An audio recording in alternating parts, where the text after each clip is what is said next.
I'm Morgan, 28 years old, standing in a corner at my sister Amber's extravagant wedding reception.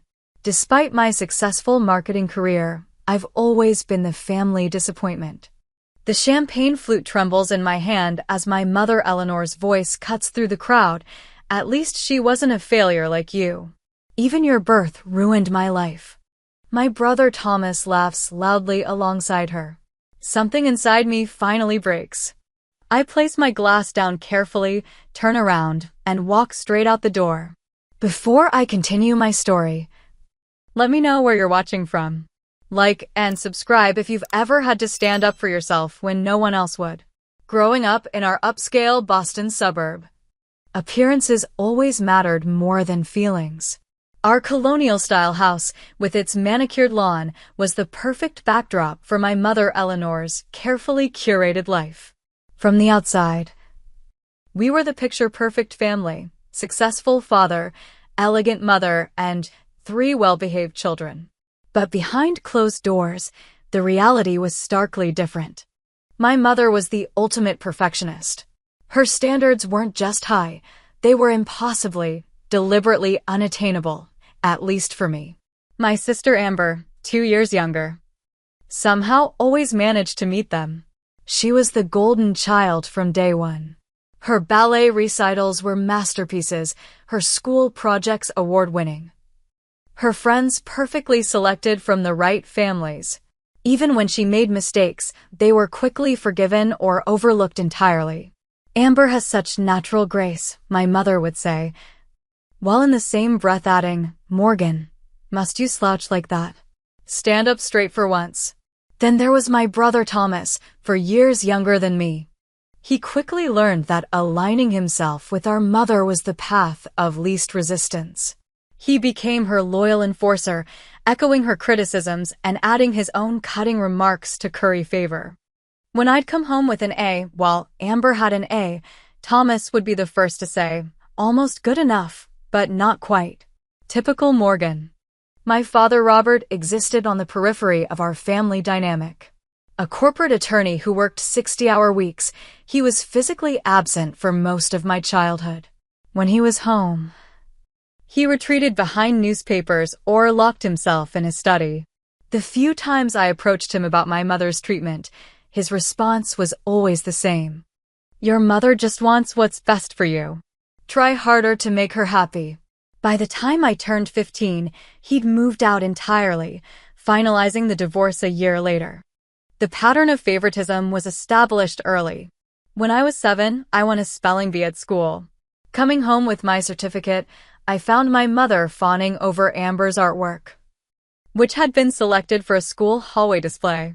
When I tried to show my achievement, my mother glanced at it dismissively. "That's nice, Morgan, but proper spelling is expected. Not exceptional. Now look at your sister's creativity." My academic achievements were consistently downplayed. When I was accepted into all my college choices, including an Ivy League school, my mother's response was, "Well, they've been lowering their standards recently." Meanwhile, Amber's acceptance into a state school with a partial scholarship prompted a celebration dinner at an expensive restaurant. The truth about my birth came out during a medical appointment when I was 13. The doctor asked about family health history, and my mother sighed dramatically before explaining I was an unplanned pregnancy that derailed her career in interior design. She spoke as if I weren't sitting right there, listening to every word. I had to cancel a major client project when the morning sickness got too severe. By the time I was ready to return, someone else had taken my position. The doctor looked uncomfortable, but my mother continued, "We made it work, of course, but things would have been very different." From that day forward, whenever I disappointed her, she'd make reference to sacrifices she'd made because of my existence. "I gave up everything for this family," she'd say, looking directly at me, "and this is the thanks I get." I tried everything to win her approval. I joined every club, maintained perfect grades, kept my room immaculate, helped with dinner without being asked. Nothing worked. When I cooked, I used too many spices. When I cleaned, I missed spots. When I succeeded, it was luck or teachers feeling sorry for me. The day I turned 18, I moved into my college dorm and felt like I could breathe for the first time. Unlike Amber and Thomas, who received generous allowances and fully paid tuition, I cobbled together scholarships, loans, and worked 20 hours a week at the campus coffee shop. My mother explained the discrepancy by saying, "You need to learn responsibility, Morgan. It builds character. Your siblings are more sensitive." While they drove cars my parents purchased, I took the bus. While they enjoyed spring breaks in Cancun, I picked up extra shifts. When they graduated with no debt, I emerged with loans that would take a decade to pay off. But I also graduated with something they didn't have: complete financial independence and a job offer at a small marketing firm that I'd secured through my own network and hard work. The day I signed my first apartment lease, I called my mother, foolishly hoping for some acknowledgement of my achievement.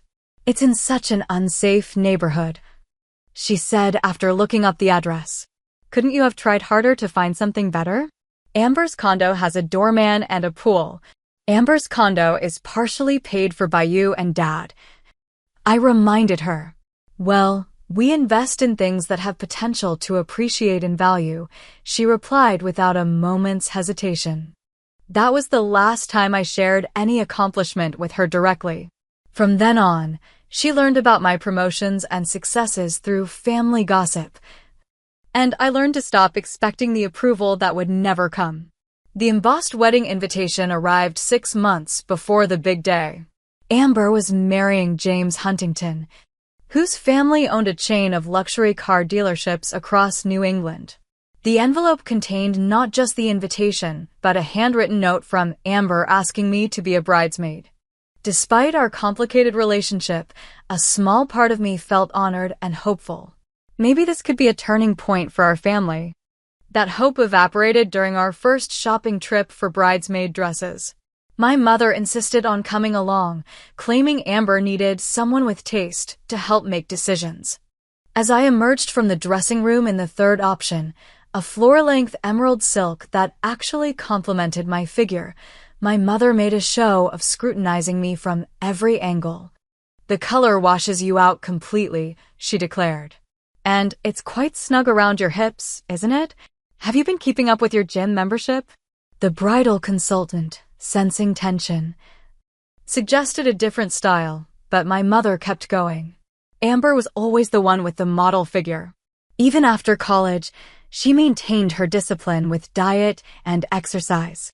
Later that day, Amber called to inform me she'd changed the wedding colors entirely. "The bridesmaids will be wearing blush pink now, not green. I hope you haven't purchased anything yet."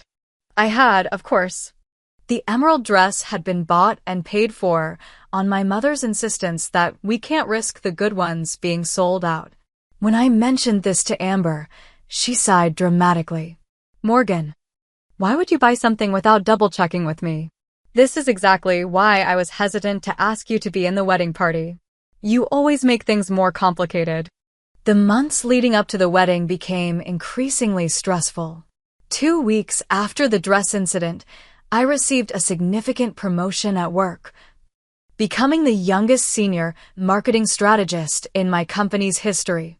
When I mentioned it during a family dinner dedicated to discussing wedding centerpieces, my mother rolled her eyes. "Marketing is just glorified advertising, isn't it? Trying to trick people into buying things they don't need." She immediately pivoted back to the wedding. "Now, Amber, about the crystal options for the head table." The rehearsal dinner was held at an exclusive country club with panoramic views of the Boston skyline. It was the first time our entire family had been together in one room since my father's remarriage 3 years earlier. He arrived with his new wife, Diane, a soft-spoken librarian who seemed perpetually anxious around my mother. "Robert, you're looking tired," my mother greeted him. "I hope Diane is taking good care of you." The emphasis made it clear she doubted this was the case. As we took our seats, I found myself placed next to Daniel, my ex-boyfriend from college who was now, inexplicably, good friends with my brother Thomas. Morgan, wow, it's been what, 5 years? Daniel said, his smile not quite reaching his eyes. We had dated for most of college until he'd cheated with a sorority girl. Now he was apparently a frequent golf partner of Thomas's. 6, I corrected, reaching for my wine glass. Thomas didn't mention you were invited. Last-minute addition to even out the tables, Thomas explained, appearing behind me. Mom thought it would be nice for you to have someone to talk to since you didn't bring a date. His smirk told me this was deliberate, a reminder of my single status amid this celebration of marriage. Throughout dinner, my mother made several passive-aggressive comments about my life choices. When Aunt Patricia asked about my job, my mother intercepted. Morgan's still finding her way.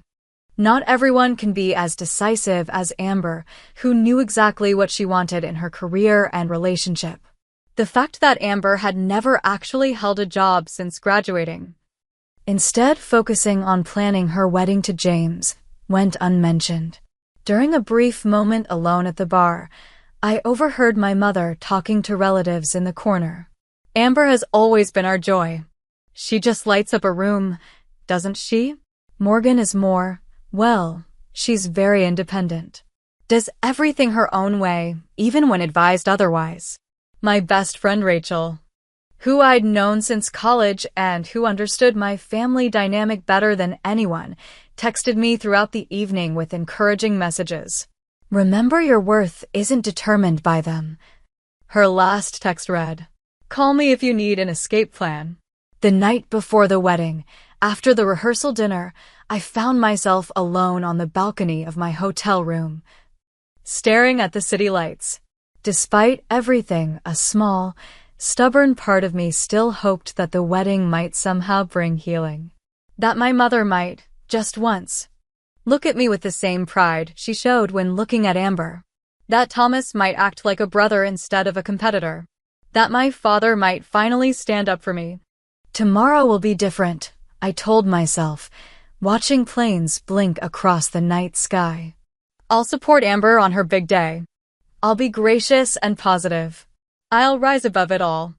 I spent an hour that night perfecting my bridesmaid speech, carefully crafting words of love and support for my sister, determined to be the bigger person despite years of being made to feel small.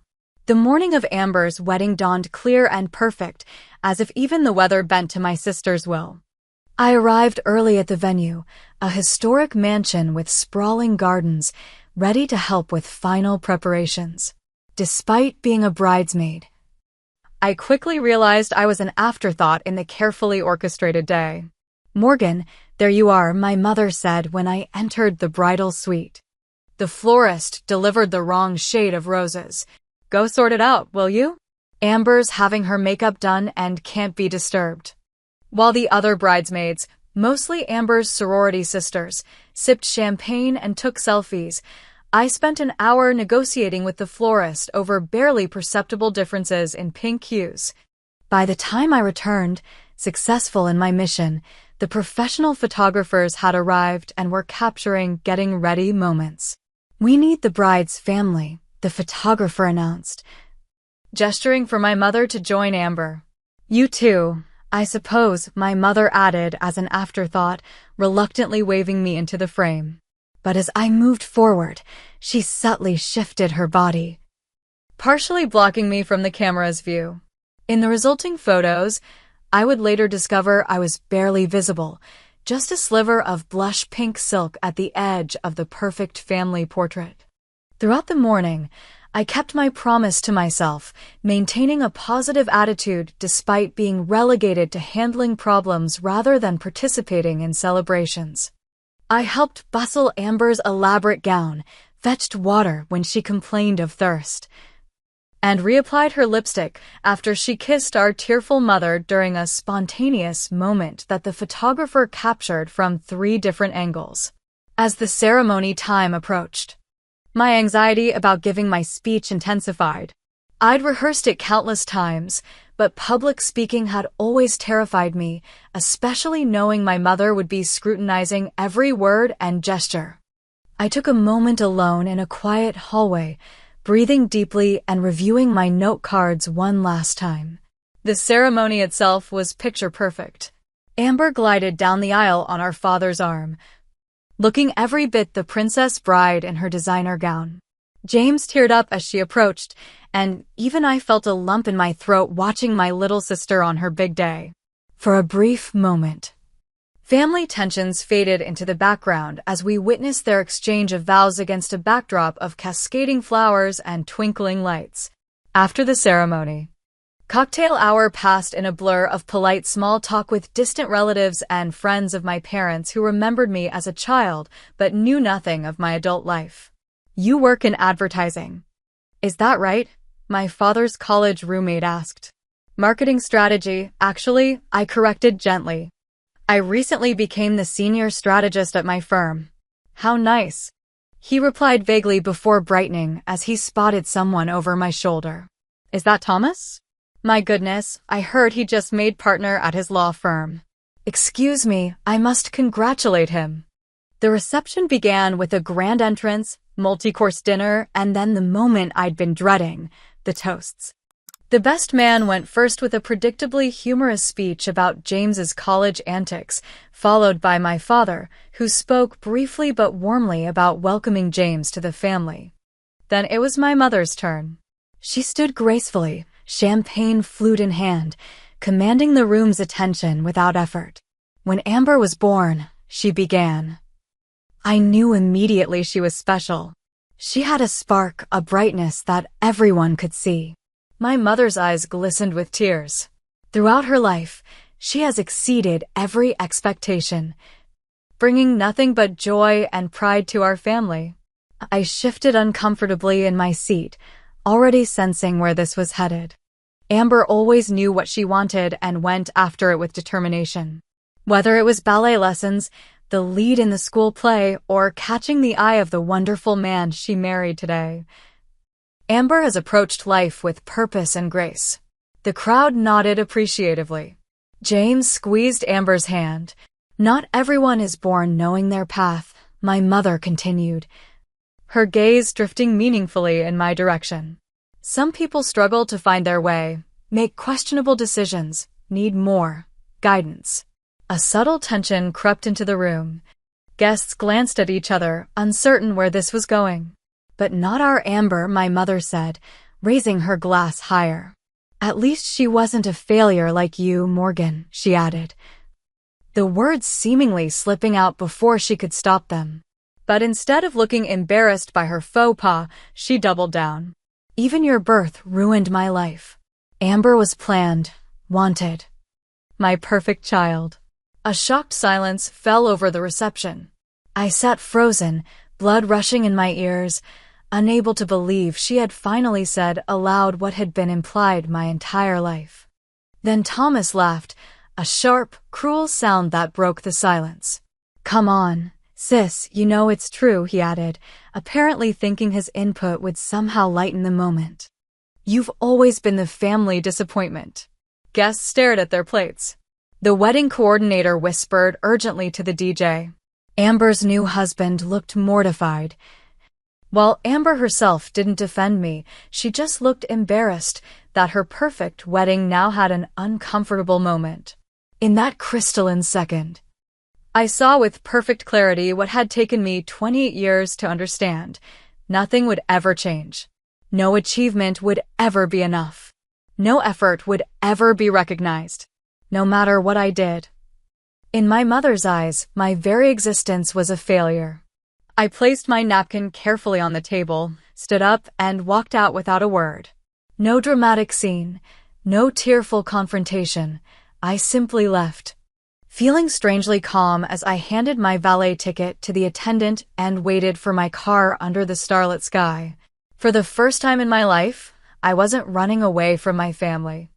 I was walking toward myself. The drive away from the wedding venue felt surreal. My hands gripped the steering wheel too tightly as tears blurred the road ahead. I pulled over twice to collect myself, gulping in the cool night air that smelled of early autumn. Each breath felt like my first taste of oxygen after years of slowly drowning. As I drove, memories flooded back, not just from the wedding, but from a lifetime of moments when I'd been made to feel less than. My 10th birthday, when my mother had criticized the way I blew out my candles. My high school graduation, when Thomas had loudly wondered how much the school had lowered their standards. College move-in day. When my parents had dropped me off first so they could spend quality time helping Amber settle into her dorm. I checked into a hotel 30 miles from the venue. A modest place, nothing like the luxury accommodations where the wedding guests were staying.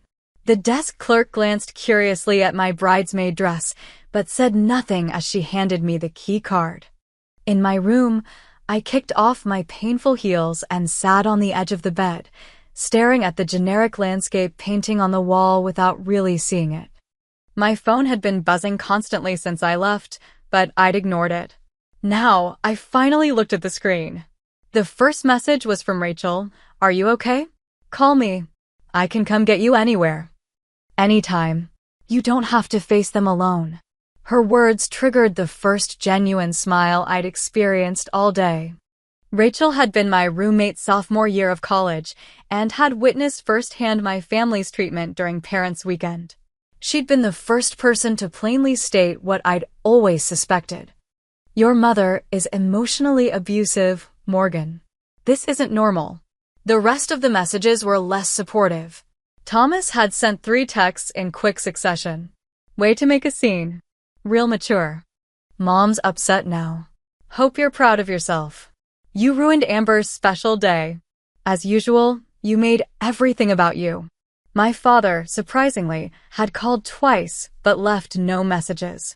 Amber had texted once, "I can't believe you would walk out during my wedding. We'll discuss this when we return from our honeymoon." My mother had left a voicemail. I put the phone on speaker and placed it on the bed beside me, as if even holding it while hearing her voice was too much contact. "Morgan Elizabeth Davis." Her voice was tight with controlled fury. "Your behavior tonight was inexcusable. You embarrassed this entire family in front of everyone who matters. I expect you to return to the reception immediately, apologize publicly for your dramatic exit, and explain that you were feeling unwell.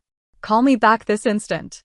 I deleted the message, then did something I'd never done before. I blocked her number, then Thomas's, then Amber's. The relief was immediate and physical, like setting down a heavy backpack I'd been carrying for miles. That night, I called Rachel and sobbed through the whole story. Unlike my family, she listened without interruption, without judgment, without making it about herself. "You know this is the healthiest thing you've ever done, right?" she said when I'd finished. "Walking away from people who hurt you isn't weakness. It's self-preservation." After we hung up, I opened my laptop and did something impulsive, but somehow perfectly right. I applied for a marketing position I'd been eyeing in Chicago, 3 states and almost 1,000 miles away from Boston and my family. The job represented a significant step up in my career. And I'd been hesitant to apply, hearing my mother's voice in my head.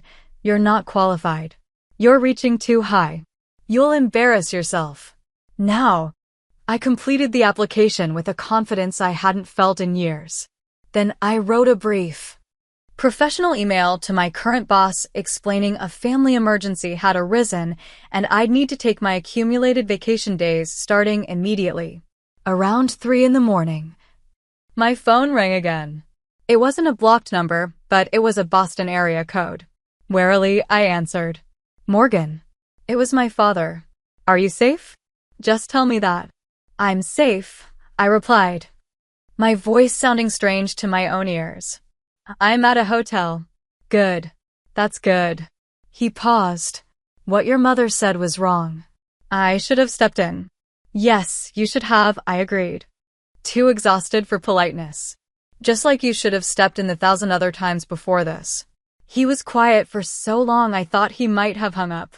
"You're right," he finally said. "I failed you, Morgan. I'm sorry." The apology, decades overdue and still inadequate, nonetheless loosened something tight in my chest.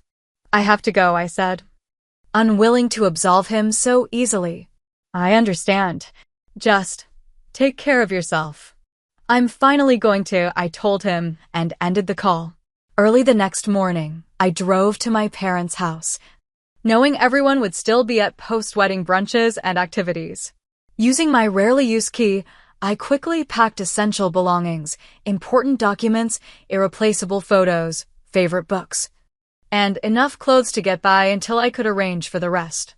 I left my key on the kitchen counter with a brief note, "I'll be in touch about collecting my remaining things." As I was loading the last box into my car, a vehicle pulled into the driveway. My stomach dropped until I recognized my father's car. He got out slowly, looking like he hadn't slept. "I thought you might come by," he said, keeping his distance as if afraid I'd flee. "Your mother doesn't know I'm here." I closed my trunk, suddenly exhausted beyond words. "I don't want to fight. I'm just getting my things." "I know." He ran a hand through his silver hair. "Morgan, I want to help. Whatever you need. Money, references for jobs, anything." I looked at him, really looked at him for perhaps the first time in years. He'd aged considerably since the divorce, the lines around his eyes deeper, his shoulders slightly stooped. I realized with startling clarity that he was afraid, not just of my mother, but of losing me completely. "I need time," I said finally. "I need space to figure out who I am without constantly trying to be good enough for people who will never think I am." He nodded, eyes bright with unshed tears. "I understand. But when you're ready, if you're ever ready, I'll be here." I got into my car without promising anything. As I drove away, I caught a glimpse of him in my rearview mirror. A solitary figure standing in the driveway of the house where I'd grown up but never belonged. The next morning dawned with unexpected clarity. I woke in my hotel room feeling lighter despite the uncertainty of my situation. After showering and changing into jeans and a sweater from my hastily packed belongings, I set up my laptop for the video interview I'd scheduled with the Chicago marketing firm. I was surprised to find I wasn't nervous, perhaps because after facing my mother's public humiliation, a job interview seemed manageable by comparison. Meanwhile, across town in her elegant breakfast nook, my mother was having a very different morning. I wouldn't learn the details until much later, but I could piece together what happened based on various accounts. Eleanor Davis was enjoying her post-wedding breakfast, already planning how she would describe the perfect event to her friends at the country club, conveniently editing out my departure and focusing instead on Amber's radiance and James's family connections. The crystal stemware and fine china were laid out just so, because even a private breakfast required proper presentation in Eleanor's world. When her phone rang displaying her brother Harold's number, she answered with practiced pleasantness. "Harold. Darling, calling to congratulate us on the beautiful wedding." What followed was apparently the first time anyone in the family had spoken to Eleanor with complete, unvarnished honesty about her behavior. Uncle Harold, my mother's older brother who had always kept a polite distance from family drama, had been seated at a table with perfect visibility of the head table during the reception.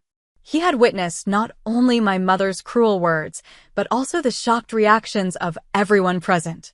"What the hell is wrong with you, Eleanor?" he began without preamble. "I've watched you mistreat that girl for years, but last night crossed every line of decency." My mother, according to later reports from my cousin Lauren, who overheard her father's side of the call, attempted to interrupt with justifications, but Harold continued relentlessly. "No. You will listen for once in your life. Morgan has done nothing but try to earn your approval, and you've made it your mission to withhold it. She's built a successful career completely on her own, while you've handed everything to your other children. And to publicly humiliate her at her sister's wedding? To say her birth ruined your life? What kind of mother says that to her child?" By this point, my mother's face had reportedly turned white, her hand clutching the phone so tightly her knuckles matched her complexion. She was unaccustomed to being challenged, especially by family members who had historically enabled her behavior through their silence. "The family has been talking all night," Harold continued. Not about Amber's perfect wedding, but about your disgusting behavior. Diane and I have decided we won't be attending any family event where you're present until you make this right with Morgan. And I've already spoken with Robert and Patricia who feel the same way. While this confrontation was occurring, I was unaware of the brewing family storm. I sat in my hotel room, hair still damp from the shower, answering questions about marketing strategies and digital analytics from the Chicago hiring team. The interview went surprisingly well, my newfound determination apparently translating as confidence through the screen. Your portfolio is impressive, Ms. Davis, the marketing director, Michael Reyes, remarked. And your ideas for our Midwestern expansion are exactly the fresh perspective we've been looking for. When would you be available to start if offered the position? Immediately, I replied without hesitation. I'm actually looking to relocate as soon as possible. After the interview, a knock at my hotel room door revealed Rachel, holding coffee and a bag of pastries. Reinforcements have arrived, she announced, giving me a fierce hug. I've taken the day off work. We're going to figure this out together. As we spread out on the hotel bed with our impromptu breakfast, mapping out next steps on my laptop, my phone rang with a number I didn't recognize. Normally, I would have let it go to voicemail. But something compelled me to answer. Morgan? It's Lauren, Uncle Harold's daughter. Lauren and I had never been close. She was several years younger and had always been more connected to Amber than to me. I couldn't imagine why she was calling now. I thought you should know what's happening, she continued without waiting for my response. Mom and Dad are furious about what happened at the wedding. Dad called Aunt Eleanor this morning and basically read her the riot act. I sat down heavily on the edge of the bed, putting the call on speaker so Rachel could hear. What do you mean? I asked. He told her he was disgusted by how she treated you. That the entire family was talking about it. That he and Mom won't attend any family events where she's present until she makes things right with you. Lauren paused. Morgan. I never realized how bad it was. I'm so sorry I didn't see it before. A strange warmth spread through my chest. Not quite happiness, but perhaps validation. For the first time, other people had witnessed what I'd experienced my entire life and were calling it what it was, wrong. And Eleanor's freaking out. Lauren continued. Uncle Thomas has been calling everyone trying to do damage control, claiming you've always been emotionally unstable and attention-seeking. But no one's buying it, not after what they saw. After hanging up with Lauren, Rachel and I sat in stunned silence for a moment. So your family is finally seeing the truth, Rachel said eventually. How does that feel? I considered the question carefully. Validating, I admitted. But also irrelevant. I'm done basing my worth on their approval, even when they're on my side. That afternoon, I received an email from Michael Reyes offering me the position in Chicago at a salary 20% higher than my current one, with relocation assistance included. I accepted immediately, feeling the pieces of my new life falling into place with surprising speed. My phone continued to light up with messages throughout the day, extended family members expressing support, wedding guests who'd witnessed the incident checking on my well-being, even a few of Amber's bridesmaids who'd apparently been uncomfortable with how I'd been treated throughout the wedding preparations. The most surprising message came from my cousin Mark, Uncle Harold's son, who had always been close with Thomas. For what it's worth, he wrote, I confronted Thomas about laughing when your mom said that stuff. He tried to play it off like a joke. But I didn't let him. Told him it was cruel and I'd lost respect for him. He actually seemed shaken up. Maybe he's finally realizing actions have consequences. I showed the message to Rachel. Family accountability, she said, nodding approvingly. Better late than never. Too little, too late. I replied, but without bitterness. I was already looking forward, not back. 3 months after walking out of my sister's wedding, I stood at the window of my Chicago apartment, watching snow drift lazily down onto the city streets. My new home was smaller than my Boston apartment, but felt infinitely more spacious, without the weight of family expectations filling every corner. The transition had been surprisingly smooth. My new position as senior marketing strategist at Lakefront Partners challenged me professionally in ways my previous job never had. My boss, Michael, valued my input and regularly implemented my ideas without questioning my capabilities. The first time he praised my work in front of the entire team, I'd nearly cried from the shock of such public acknowledgement. The Montgomery campaign numbers just came in, he announced during that meeting. Morgan's strategy increased engagement by 42% and conversions by 27%. This is exactly why we brought her on board, people. Innovative thinking that delivers results. I'd built a small but meaningful social circle, primarily through Jessica, a graphic designer at the firm who had taken it upon herself to show me around Chicago. She introduced me to her friends at trivia nights and weekend brunches, people who knew me only as I was now, not as the perpetual disappointment I'd been cast as in my family narrative. "You seem different lately," Jessica remarked one evening as we worked late on a presentation. "More confident." "Different how?" I asked, curious about how I appeared to someone who had never known the old Morgan. "When you first started, you apologized for everything. Your ideas, your space in the conference room. Even your coffee order." She smiled. "Now you just exist. Take up space. It's good." Back in Boston, the family I'd left behind was experiencing their own transitions, though hardly as positive as mine.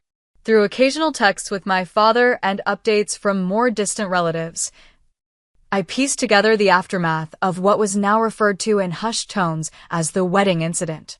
Thomas had lost his job at the prestigious law firm where he'd been working toward partner. According to my father, Thomas had become so preoccupied with the family drama and damage control that he'd missed crucial meetings and failed to complete assignments for important clients. When confronted by senior partners, he'd apparently had a meltdown, blaming family distractions and, indirectly, me. "He's moving back home temporarily," my father informed me during one of our brief, still awkward phone conversations. "Your mother is, well, she's delighted to have him back under her wing." Amber had returned from her honeymoon to find the family in disarray. The perfect wedding she'd envisioned was now remembered primarily for its dramatic conclusion rather than its meticulous details. According to Lauren, who had surprisingly become something of an ally and occasional information source, Amber had initially been furious with me for stealing her thunder. But as weeks passed and more family members questioned our mother's behavior, cracks had begun to appear in Amber's certainty. "She asked me if Mom had always been that way with you," Lauren reported. "I think she's starting to see things differently." My mother's attempts to contact me had evolved through predictable stages, imperious demands for my return, guilt-laden reminders of all she'd sacrificed for me, angry accusations about the family turmoil I'd caused, and finally, tearful pleas that stopped just short of actual apologies. I maintained my boundary, responding only to practical matters regarding my remaining possessions in Boston. The holiday season brought new challenges. Thanksgiving would be the first major family gathering since the wedding, and the invitation from my mother arrived via email with stiff formality. "Your presence is requested at the annual Davis family Thanksgiving dinner." I declined politely but firmly. "Thank you for the invitation, but I've made other plans in Chicago." Those plans included volunteering at a community dinner for those without family nearby, followed by a Friendsgiving at Jessica's apartment. When I mentioned this to my therapist, Dr. Winters, a calm, insightful woman who had been helping me untangle the complex web of my family relationships, she smiled approvingly. "You're building what we call chosen family," she said. "People who value you for exactly who you are, not who they want you to be." Therapy had been another positive change in my new life. Weekly sessions with Dr. Winters helped me recognize patterns I hadn't been able to see while still enmeshed in the family dynamic, how I'd internalized my mother's critical voice, How I'd been conditioned to believe I needed to earn love through achievement, how I'd accepted treatment I would never tolerate from anyone else. The interesting thing about family trauma, Dr. Winters observed during one session, is that often when one person begins to heal and set boundaries, it forces everyone else to confront their own roles in the dysfunctional system. Some rise to the challenge. Others double down on denial. This insight proved prophetic when, a week before Christmas, I received an unexpected email from Amber. Unlike my mother's communications, which remained focused on her feelings and experiences, Amber's message contained something I'd never seen from her before: curiosity about my perspective. "I've been thinking a lot about what happened at the wedding," she wrote, "and about our childhood. James pointed out that Mom always treated us very differently. And I guess I never questioned why. Would you be willing to talk about it sometime? No pressure. I just want to understand better." I read the email several times, uncertain how to respond. Part of me feared it was a trap, a way to pull me back into the family drama just as I was establishing my independence. But another part recognized the genuine confusion in her words. The first acknowledgement that perhaps our family hadn't been as perfect as she'd been taught to believe. After consulting with Dr. Winters, I replied cautiously, "I appreciate you reaching out, Amber. I'd be open to talking when I'm ready, but I need more time. I'm glad you're asking these questions." The holidays passed peacefully in my new city. I sent modest, thoughtful gifts to my father, Lauren, Uncle Harold, and Aunt Patricia. Nothing to my mother or Thomas, and a small gift card to Amber with a simple Merry Christmas message. I received an expensive but impersonal gift from my mother, forwarded through my father, monogrammed towels from Thomas that were clearly selected by his assistant, and a surprisingly thoughtful book on Chicago architecture from Amber with a note that simply read, "When you're ready, I'll listen." As winter deepened in Chicago, I found myself growing stronger in unexpected ways.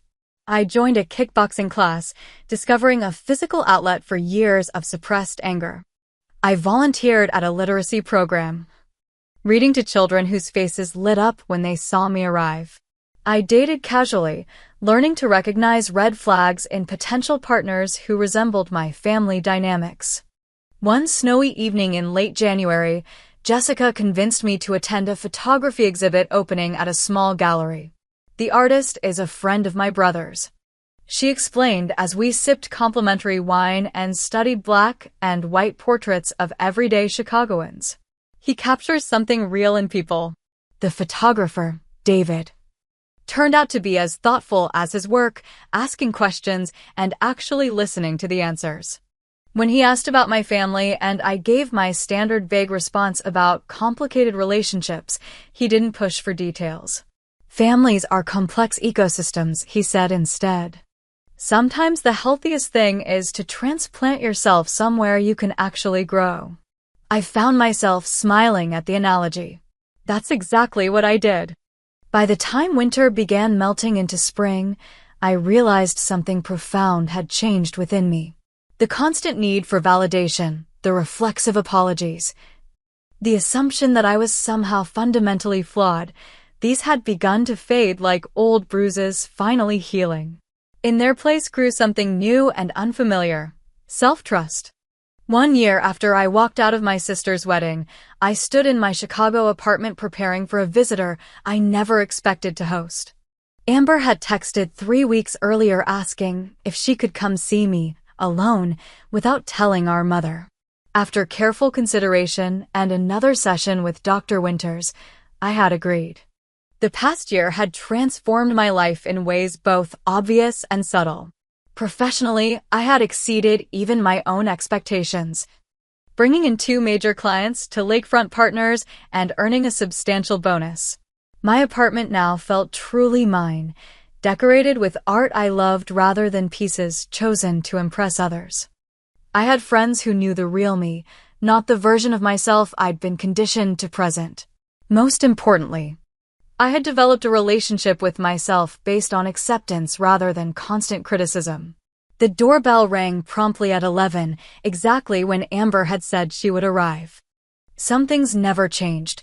Her punctuality had always been impeccable, one of the many traits our mother had praised in her while finding fault with my similar efforts.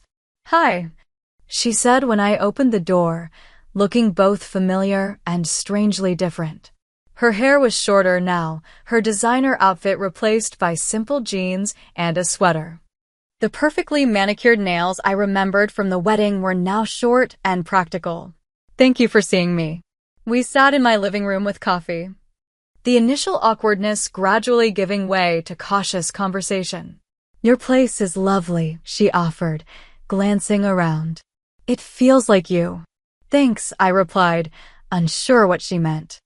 "How's James?" A shadow crossed her face. "We're working through some things. That's partly why I wanted to talk to you, actually." Over the next hour, Amber revealed what had been happening in her life since I left. At first, she had been angry with me for ruining her wedding, fully buying into our mother's version of events. But as the months passed, she began noticing patterns in her own marriage that disturbed her. "James started criticizing everything I did," she explained, staring into her coffee cup. "My cooking, my clothes, how I arranged the flowers in our home. Nothing was ever good enough."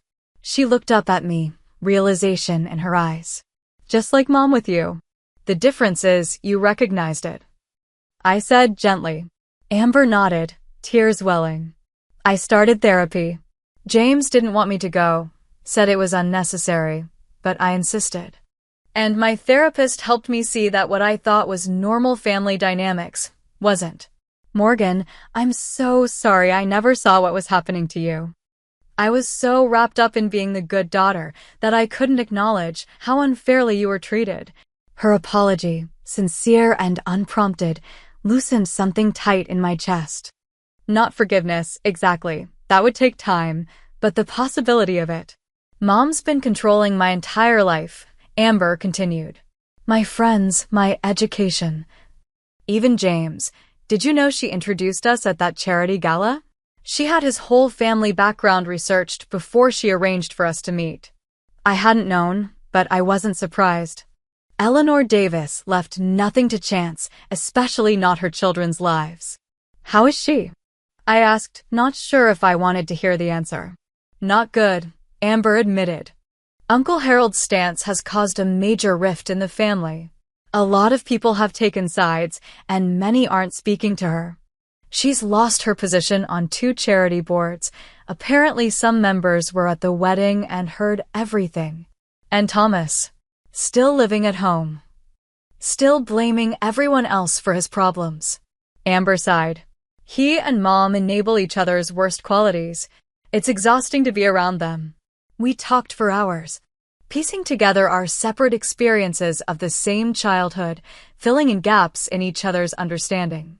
I told her about my new life in Chicago, my growing confidence at work, the friends who accepted me without condition. She shared her struggles in therapy, her growing awareness of our mother's manipulation, her tentative steps toward independence. "James and I are in couples counseling now," she explained. "He's trying to understand how his behavior affected me. It's hard work, but I think we might make it." She paused. "I wouldn't have had the courage to insist on it if I hadn't seen you stand up for yourself at the wedding." As terrible as that moment was, it changed something for me. Before she left, Amber hugged me tightly. "I'm proud of you," she whispered, words I'd never heard from any family member before. "And I hope someday we can be real sisters, not just people who grew up in the same house." 2 days after Amber's visit, my phone rang with my mother's number. I'd unblocked her months ago, confident enough in my boundaries to no longer need the technical barrier, but she rarely called directly anymore, usually communicating through my father when necessary. "Curious," I answered. "Morgan," she began, her voice carrying its usual blend of authority and martyrdom. "I understand Amber visited you." "She did," I confirmed, keeping my tone neutral. "Well, I hope you didn't fill her head with more of your perspective on our family." She's going through a difficult time in her marriage, and she's very impressionable right now. The familiar pattern of dismissal and control triggered no emotional response in me now, just recognition. Mom, is there something specific you wanted to discuss?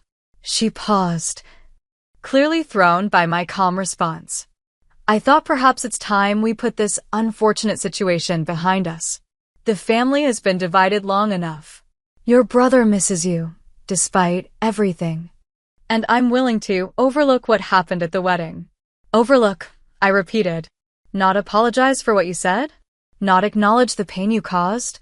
Just overlook it.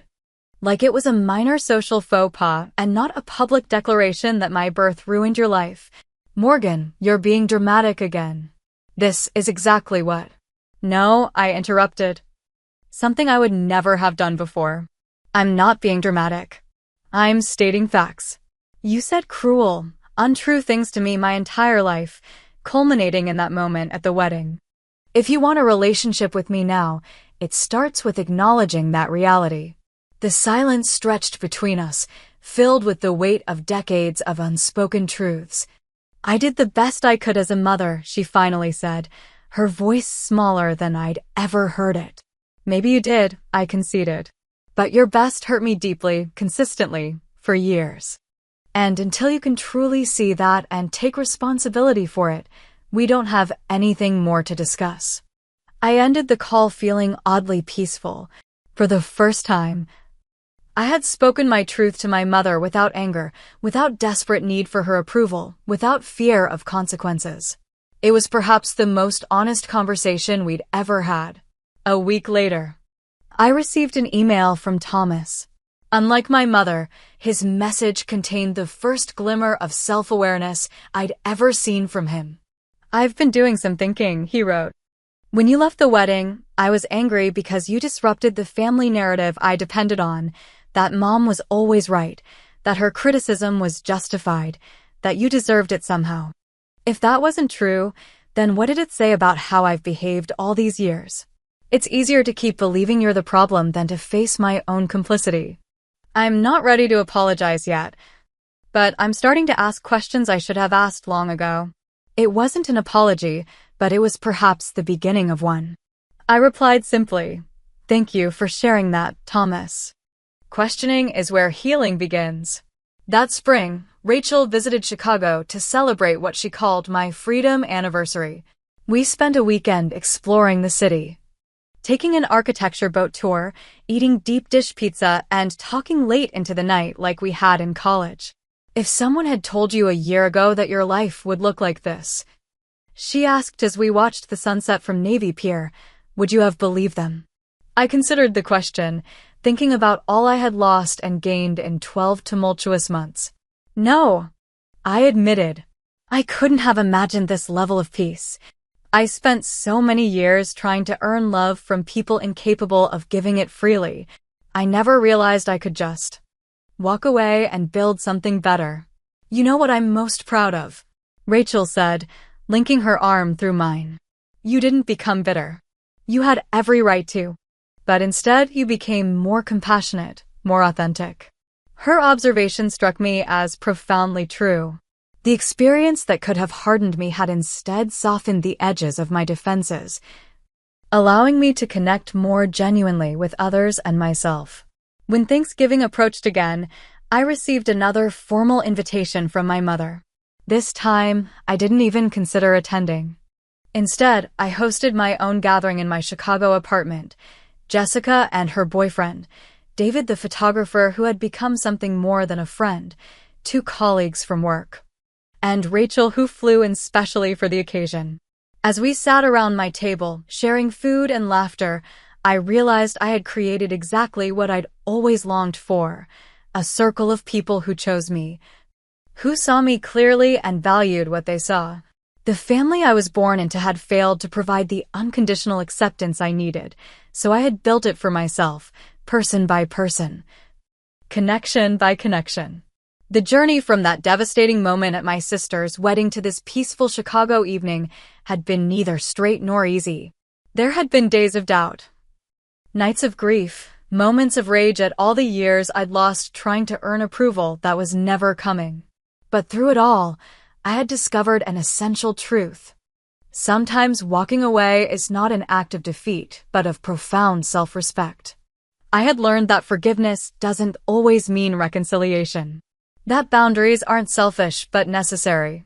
That healing doesn't erase scars, but integrates them into a stronger whole. Most importantly, I had learned that family is defined not by blood but by behavior, by who shows up, who listens, who celebrates your joy and soothes your pain. As I looked around at the faces of my chosen family, I felt a gratitude so deep it brought tears to my eyes. The path that had led me here was painful, but I would walk it again to arrive at this place of authentic connection and self-acceptance. If you've ever had to make the difficult choice between your own well-being and family expectations, know that you're not alone. Sometimes the bravest thing we can do is walk away from what hurts us, especially when it comes wrapped in the package of family love. Have you ever had to set boundaries with family members? Share your experience in the comments below.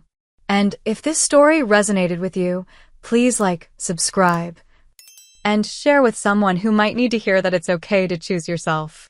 Thank you for listening to my journey, and remember, you deserve to be valued exactly as you are. I am Commander Samantha Carter, 34 years old, and I earned that medal. 14 years in the Navy, specialized in cybersecurity, saved countless lives during that Persian Gulf operation. But when I brought it home, my father, the retired colonel, barely looked at it. His eyes were always fixed on my brother Ryan, the Army golden boy. That night, Dad took my medal and placed it among Ryan's accolades as if it belonged there instead. I stood frozen, words caught in my throat. The ultimate betrayal from the man whose approval I had chased my entire life. Before I continue this story, where are you watching from today?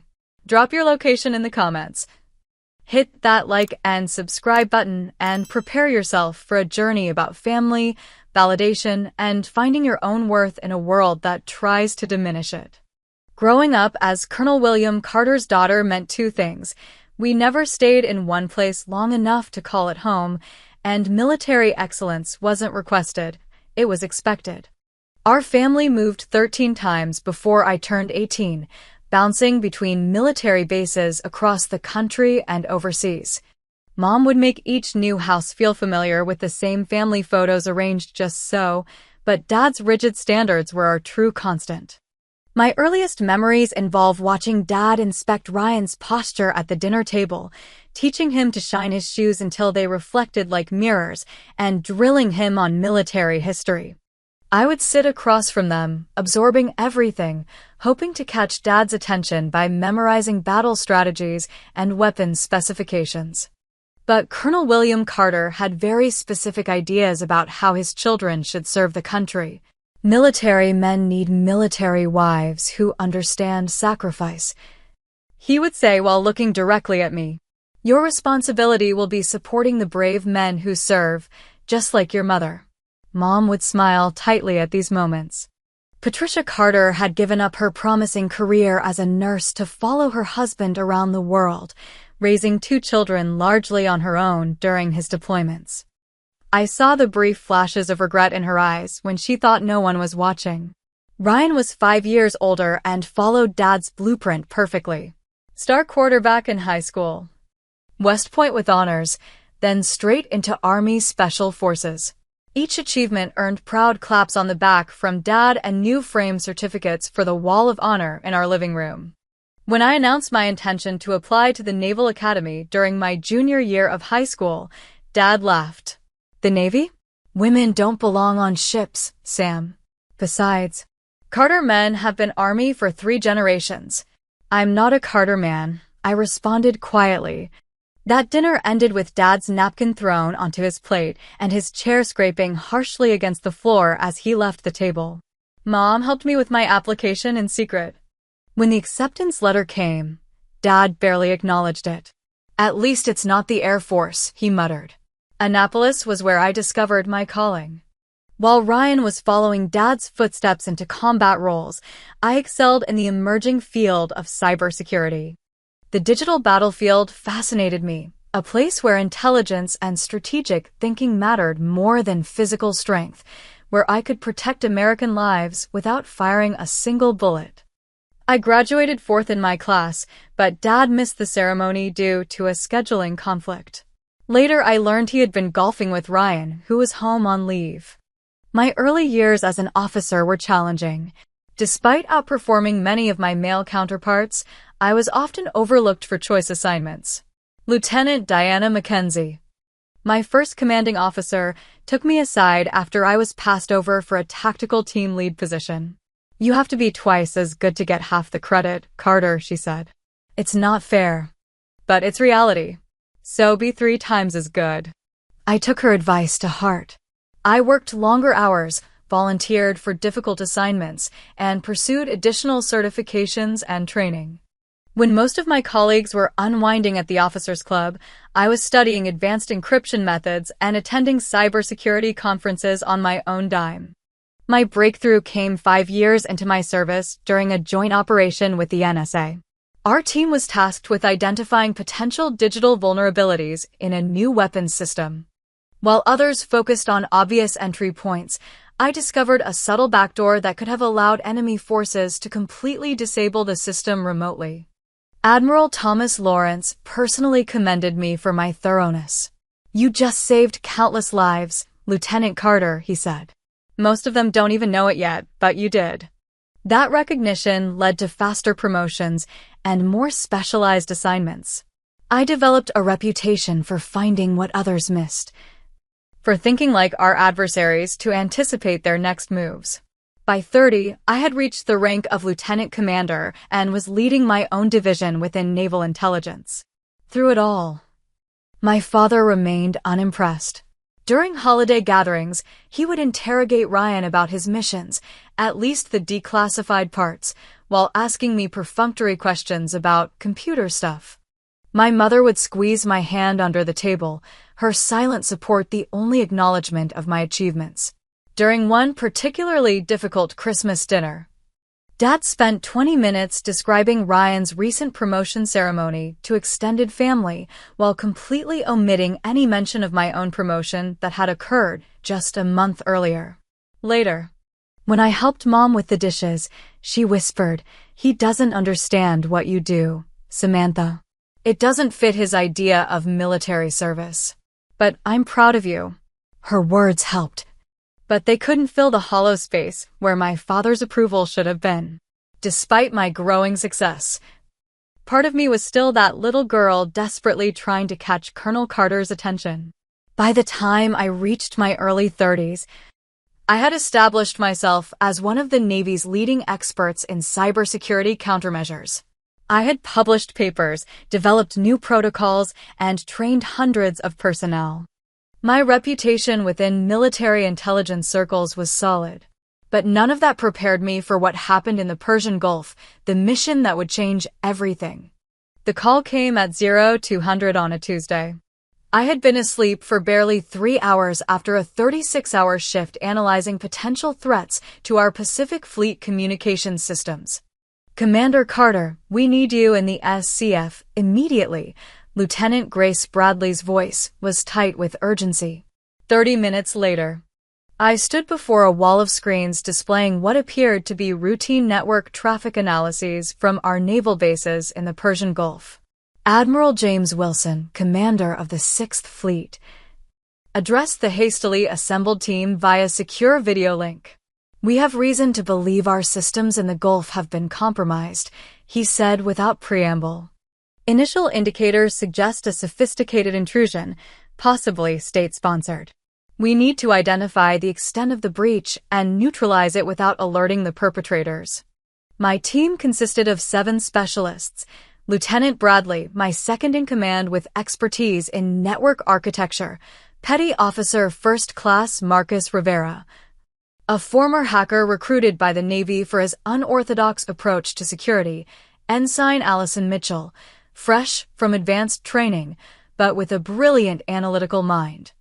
Chief Warrant Officer Keith Powell, our hardware specialist, Lieutenant Junior Grade Tina Rodriguez, communications expert, and Senior Chief Petty Officer Leonard Thompson, a 20-year veteran with extensive field experience in signals intelligence.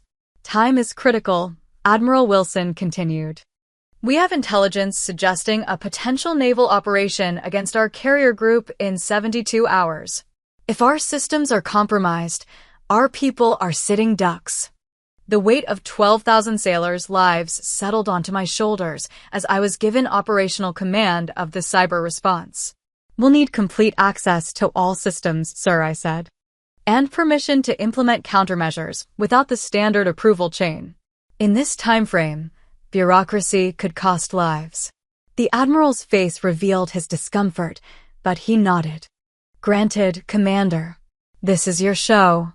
For the next 18 hours, we worked without breaks, diving deep into the network's architecture, looking for anomalies. Rivera spotted it first, a nearly imperceptible latency in command transmission that others might attribute to normal network congestion. It's like watching someone's shadow when they think they're invisible, he explained, pointing to the data patterns. There's something there that shouldn't be. By hour 24, we had identified the intrusion points, subtle modifications to the firmware of critical communication systems. The malicious code was designed to activate precisely when our ships would be most vulnerable, jamming communications and disabling defensive systems. They're good, Mitchell said, admiration mixing with concern in her voice. This would have been catastrophic. But not as good as us, I replied, already formulating our response. The standard protocol would have been to simply remove the malicious code and patch the vulnerabilities. But that would alert our adversaries that we'd discovered their plan, potentially causing them to accelerate their timeline or seek alternative attack vectors. Instead, I proposed something riskier, a counter-intrusion that would feed false data to the attackers while we maintained control of our actual systems. We let them think their plan is working, I explained to the team. Meanwhile, we evacuate the targeted coordinates and position our assets to intercept when they make their move. Powell raised concerns about the complexity of maintaining such a deception. One slip and they'll know we're onto them. Then we don't slip, I said simply. The next 48 hours were the most intense of my career. We worked in shifts, constantly monitoring the adversary's interactions with our systems, feeding them carefully crafted misinformation while simultaneously hardening our actual defenses and coordinating with fleet commanders for the real-world response. The critical moment came at hour 67. Our monitoring systems detected increased activity from the hostile actors. They were initiating their attack sequence. Our carrier group, appearing vulnerable according to the false data we were feeding, was actually positioned optimally for defense, with additional support vessels that the enemy didn't know about. They're taking the bait, Bradley confirmed, her eyes fixed on her monitor.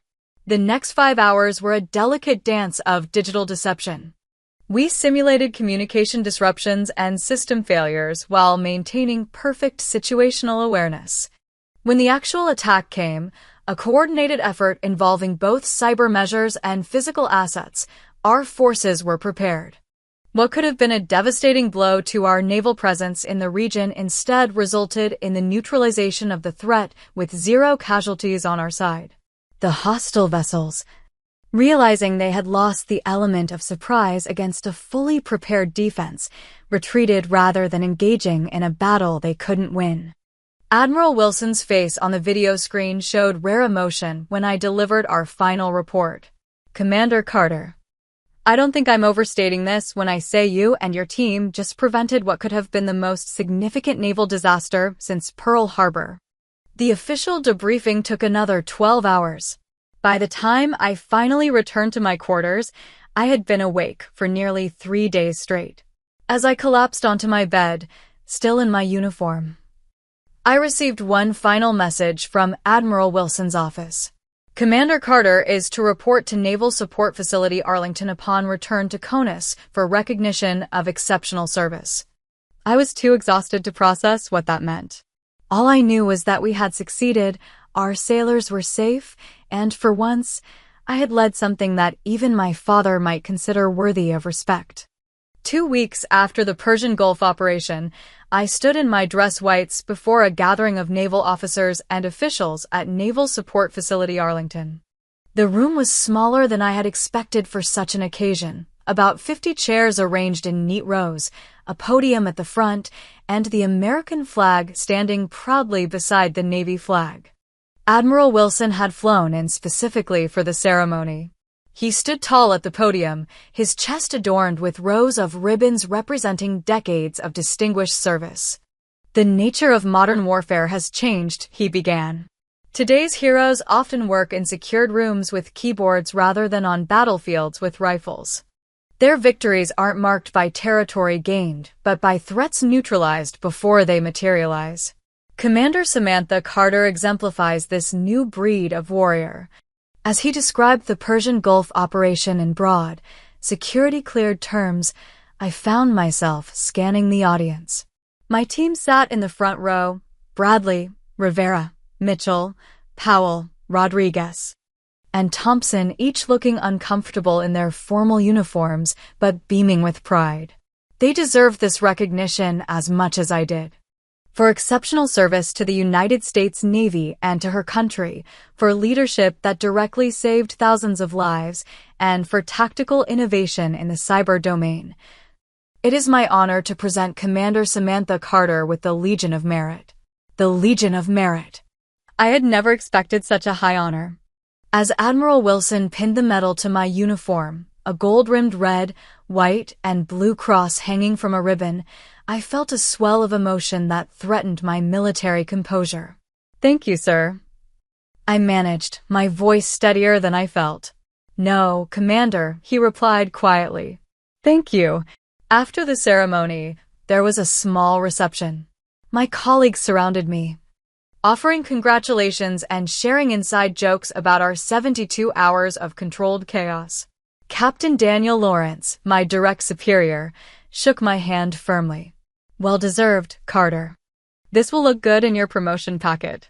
Commander to captain has a nice ring to it, don't you think?" The thought hadn't even occurred to me. Everything had happened so quickly. I hadn't considered how this recognition might affect my career trajectory. When I finally had a moment alone, I stepped outside and called my parents' home in Virginia. Mom answered on the third ring. "Samantha, how are you, sweetheart?" "I'm good, Mom. Really good, actually. I just received the Legion of Merit." The pause on the line told me she wasn't familiar with the decoration. "It's a pretty significant honor," I explained. "Only awarded for exceptionally meritorious conduct." "Oh, honey, that's wonderful." "Your father just walked in. William." Samantha's on the phone. "She's received a special medal." "What was it called again, dear?" I heard the phone changing hands, my father's gruff voice replacing my mother's warmth. "What's this about a medal, Sam?" "The Legion of Merit, Dad. For the operation I led in the Persian Gulf." Another pause, this one heavier. "Legion of Merit, huh?" "For computer work." I closed my eyes, willing myself not to react to the dismissive tone. "It was a little more involved than that, Dad. Admiral Wilson said we prevented what could have been the worst naval disaster since Pearl Harbor."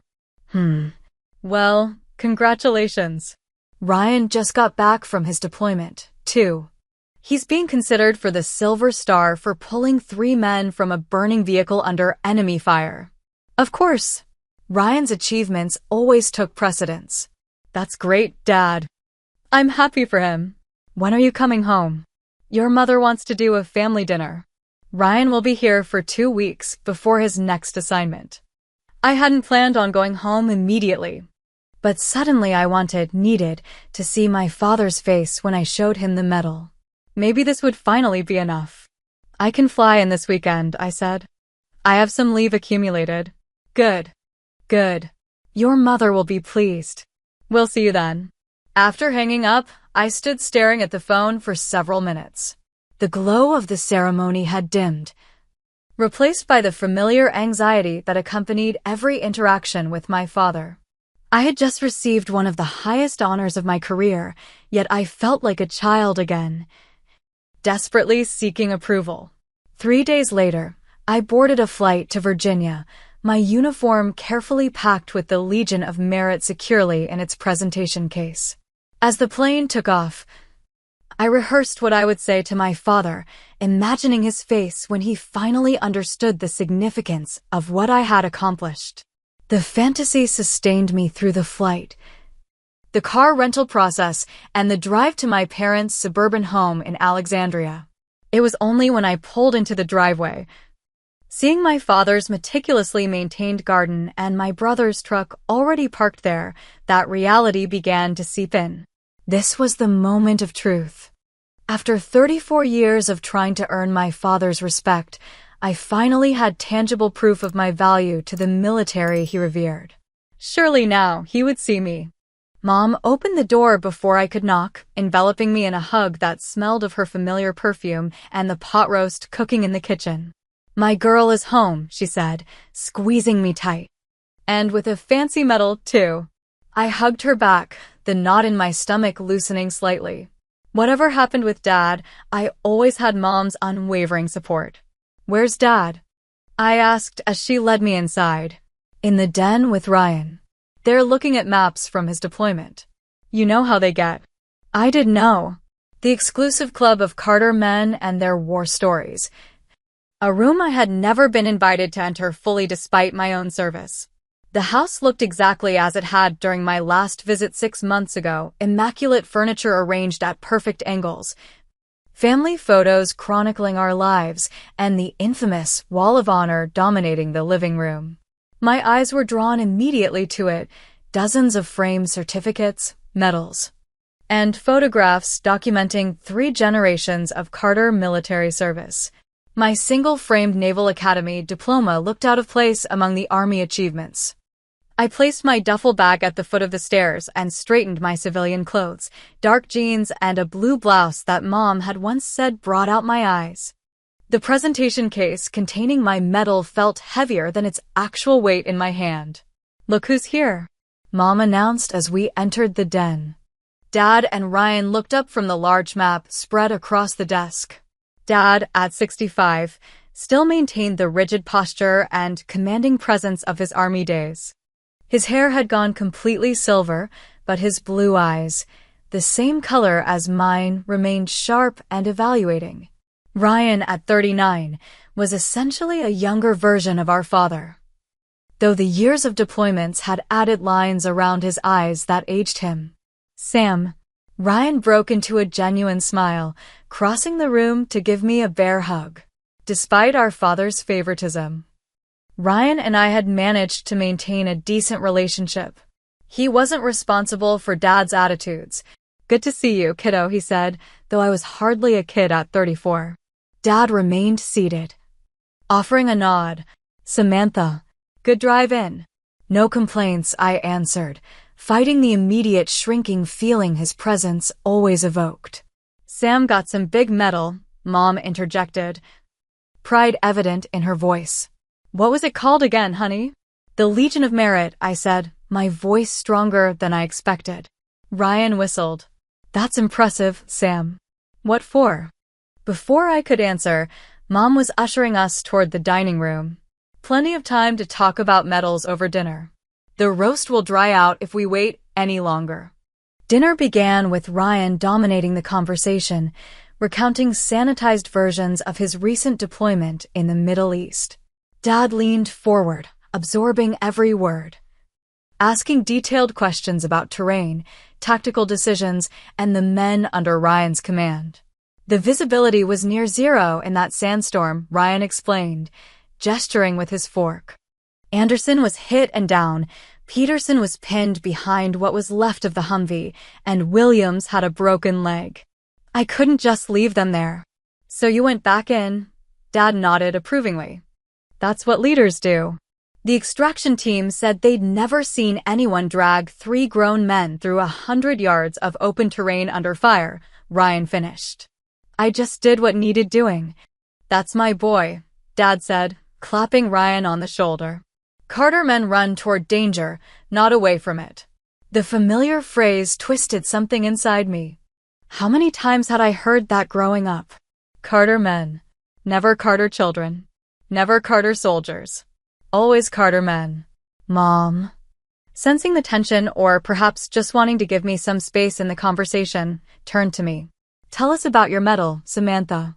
It sounds very important. All eyes shifted to me, and suddenly my mouth felt dry. I had rehearsed this moment repeatedly, but now the words stuck in my throat. It's for the cybersecurity operation I led in the Persian Gulf last month, I began. We uncovered a sophisticated intrusion in our naval communications systems that would have compromised an entire carrier group. Dad's expression remained neutral as I explained the operation in terms they could understand without violating security protocols, the 72 sleepless hours, the innovative countermeasures, the lives saved. Admiral Wilson said it prevented what could have been the worst naval disaster since Pearl Harbor, I concluded, echoing his words because they carried more weight than my own. That's amazing, Sam, Ryan said, and I could tell he meant it. Mom beamed. We're so proud of you, aren't we, William? Dad took a sip of his water before responding. Sounds like you did your job well. That's what we expect from officers. The minimization stung, but I pressed on. This was my moment. I brought the medal to show you, I said, retrieving the presentation case from my bag beside my chair. I opened it, revealing the gold-rimmed cross nestled against blue velvet. Mom gasped appreciatively. It's beautiful, Samantha. I handed the case to my father, watching his face carefully as he examined the medal. His expression revealed nothing as he turned it over in his hands. The Legion of Merit. He read from the certificate. For exceptionally meritorious conduct in the performance of outstanding services and achievements. He closed the case. Good work, Sam. Just good work. Not exceptional. Not outstanding. Just good. I felt the familiar disappointment settling in my chest. Dad, Ryan interjected, the Legion of Merit is a pretty big deal. It's higher than a Bronze Star. Dad nodded absently, still holding the closed case. Then, in a moment that would replay in my mind for months afterward, he stood and walked to the living room. We all followed, confused by the sudden movement. He stopped before the Wall of Honor, surveying the family legacy displayed there. Then, without a word, he placed my medal case on a shelf, not among his own accomplishments or in a new space for my achievements, but next to Ryan's display of honors. You've both served your country well, he said. The Carter family tradition continues. I stared at my medal, now positioned as if it were part of Ryan's collection rather than my own achievement. The message was unmistakable. My accomplishment only had value as an extension of the Carter legacy, not as my personal achievement. And even then, it belonged alongside my brother's honors. As if I were incapable of having my own section on the wall. Actually, Dad, I started, my voice tight, that's my. Who wants coffee? Mom interrupted, her voice unnaturally bright. I made your favorite apple pie, Samantha. Ryan caught my eye, a flash of discomfort crossing his face. He knew what had happened was wrong. But years of conditioning prevented him from challenging our father. Sounds great, Mom, he said, breaking the tension. I've been dreaming about your pie for months. I stood frozen, staring at my medal case nestled among Ryan's achievements. Words formed and dissolved in my mind, none of them appropriate for a family dinner. Finally, I simply nodded and followed them back to the dining room. The remainder of the evening passed in a blur. I smiled at the right moments, answered questions mechanically, and declined a second slice of pie despite it truly being my favorite. When I could politely escape, I retreated to my childhood bedroom, closing the door softly behind me. The room remained unchanged from my high school days, Naval Academy pennant on the wall, bookshelves lined with technical manuals and science fiction novels, and the small desk where I had studied late into the night to maintain perfect grades. It had once been my sanctuary. Now it felt like a museum to a person I no longer was. I sat on the edge of the bed, finally allowing the tears I had been holding back all evening. They came silently, years of disappointment flowing down my cheeks as I stared at the ceiling. wondering if anything would ever be enough for Colonel William Carter. Sleep evaded me that night. I stared at the glow-in-the-dark stars I had placed on my ceiling at 16, a small act of rebellion against my father's insistence that my room maintain military precision. The constellations I had so carefully mapped were now just faded dots, much like my hopes of earning my father's respect. Around 3 a.m, I gave up on sleep altogether. Sitting at my old desk, I opened my laptop and began reviewing reports from my team back at base, anything to occupy my mind with work that valued my contributions. Lieutenant Bradley had sent an update on the implementation of our new security protocols across the fleet. The countermeasures we had developed were being standardized throughout naval operations, potentially saving countless lives in future scenarios. My team was making a difference, even if my father couldn't see it. At 6, I heard movement in the kitchen, Mom starting her day as she always had, making coffee and planning meals. I changed into running clothes and headed downstairs, hoping to escape the house before Dad woke up. Mom looked up from the coffee maker, her smile fading when she saw my face. I knew I looked terrible, eyes puffy from crying and lack of sleep. "You didn't sleep," she said. It wasn't a question. "I'm fine, Mom. Just going for a run." She poured coffee into a travel mug and handed it to me. "Drink this first." "And Samantha," she hesitated. "Your father doesn't mean to be the way he is. He just doesn't understand your world." "He doesn't try to understand it," I replied, the words sharper than I intended. Mom sighed. "No, he doesn't. But that medal, it really is a tremendous achievement. I'm so proud of you." "Thanks, Mom."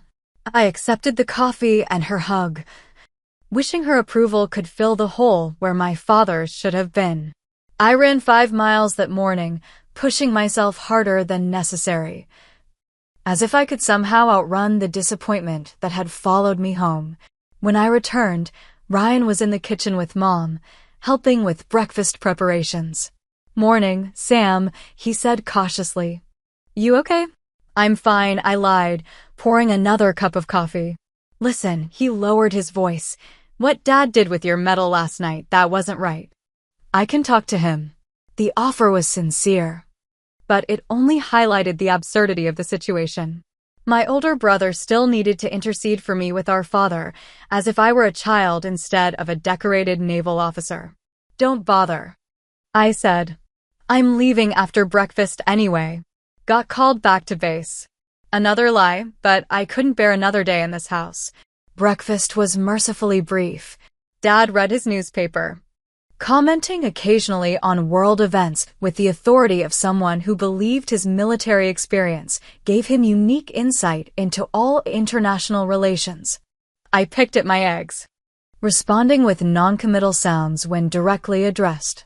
"You're awfully quiet, Sam," Dad finally said, folding his paper. "Just thinking about work," I replied. "Actually, I need to head back today. Something came up." "Already? You just got here." Mom looked disappointed. "Duty calls," I said, the irony of using his favorite phrase not lost on me. "You know how it is." Dad nodded approvingly. "Responsibility first. That's the military way." It took everything in me not to laugh bitterly at his words. When had he ever approved of my sense of military duty before? I packed quickly, hugged my mother goodbye, and endured a stiff handshake from my father. Ryan walked me to my rental car. "That medal really is impressive, Sam," he said as I threw my bag in the trunk. "What you did, saving all those sailors without firing a shot, that takes a different kind of courage than what Dad understands." "Thanks, Ryan. I meant it. Good luck with your silver star.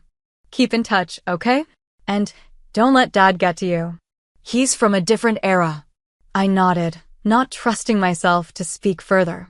As I drove away, I watched my childhood home grow smaller in the rearview mirror, the weight on my chest only slightly lighter than when I had arrived. I drove straight to Andrews Air Force Base, where I caught a military transport back to my duty station. Throughout the flight, I questioned my career choices, my need for parental approval at 34, and whether I would ever feel truly valued for my contributions. Upon returning to base, I threw myself into work with renewed intensity. If I couldn't earn my father's respect, I would at least continue to excel at my job. The days blurred together. Endless meetings, training sessions, security briefings, and system evaluations. A week after returning, Lieutenant Bradley caught me leaving the office well past midnight. "Commander, a word," she asked, falling into step beside me. "What is it, Lieutenant?" "Permission to speak freely, ma'am?" I sighed. "Granted. You're working yourself into the ground, and it's affecting the team. Since you returned from leave, you've been different. More driven, but also more distant." Her observation caught me off guard. I prided myself on maintaining professionalism regardless of personal circumstances. "I appreciate your concern, Lieutenant, but I'm fine." "With all due respect, ma'am, you're not. And we need you at your best." I stopped walking and faced her directly. Lieutenant Grace Bradley had been with me for 3 years, a brilliant officer with impeccable judgment. If she was raising concerns, they were valid.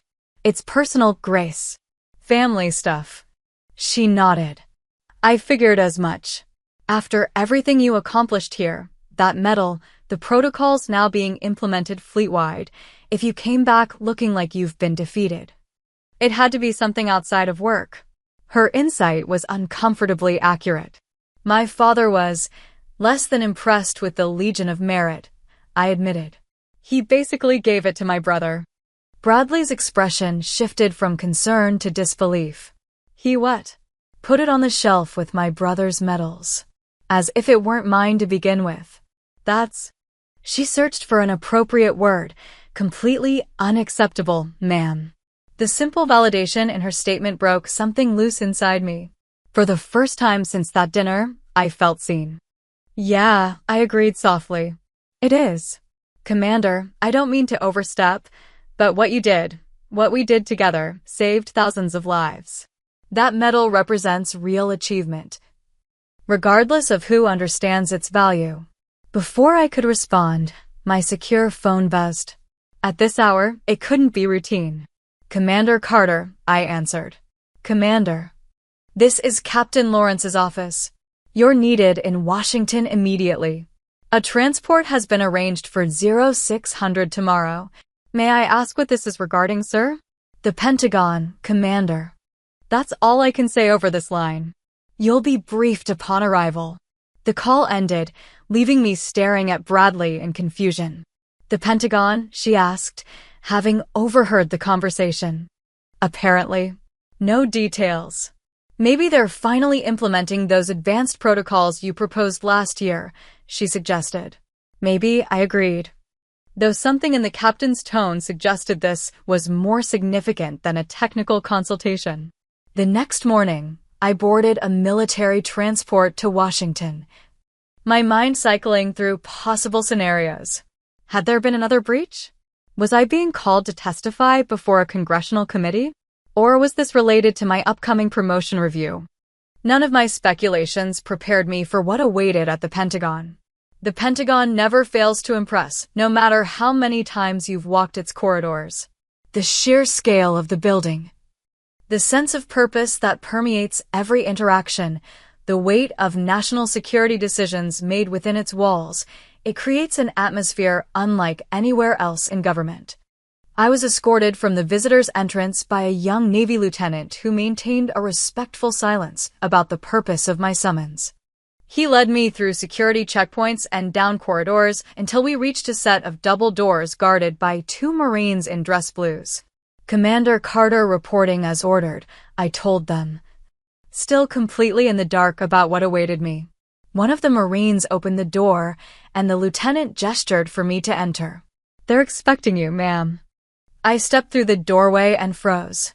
Instead of the small conference room I had anticipated, I found myself at the threshold of a large auditorium filled with high-ranking military officers, civilian officials, and what appeared to be press representatives. At least 300 people all turned to look as I entered. Admiral Wilson stood at the podium on the stage, flanked by the Secretary of the Navy and, most surprisingly, the Secretary of Defense herself. Behind them, a large screen displayed what I recognized as satellite imagery from our Persian Gulf operation, alongside photographs of my team during our 72-hour cyber battle. Commander Carter has arrived, Admiral Wilson announced. Please, Commander, join us on stage.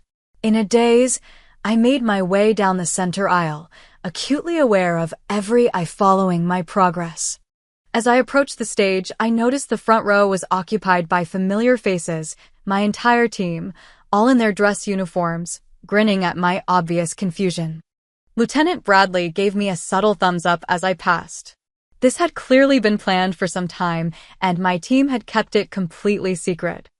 I climbed the steps to the stage and came to attention before Admiral Wilson, offering a crisp salute that he returned with equal precision.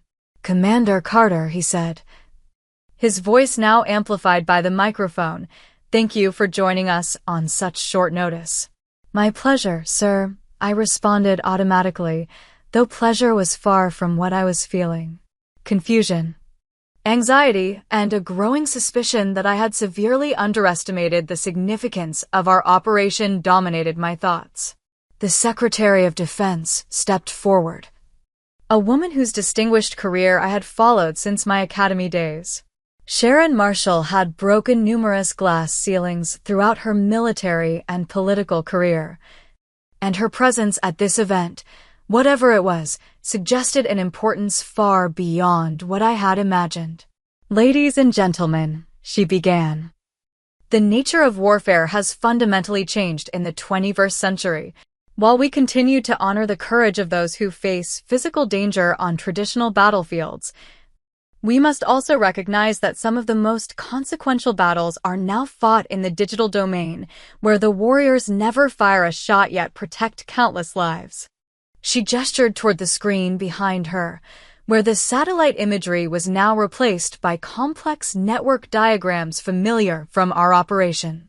1 month ago, a hostile foreign power attempted what would have been the most devastating attack on U.S. naval forces since Pearl Harbor. Their plan was sophisticated, years in development, and very nearly successful. A murmur ran through the audience as the secretary continued.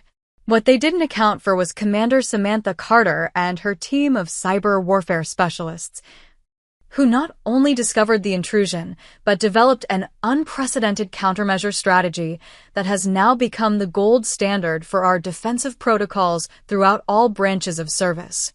The screen changed again, showing the broader strategic implications of what we had accomplished: force deployments, diplomatic tensions, and intelligence assessments that had been entirely withheld from us during the operation itself. What Commander Carter and her team could not have known at the time was that this was not an isolated attack.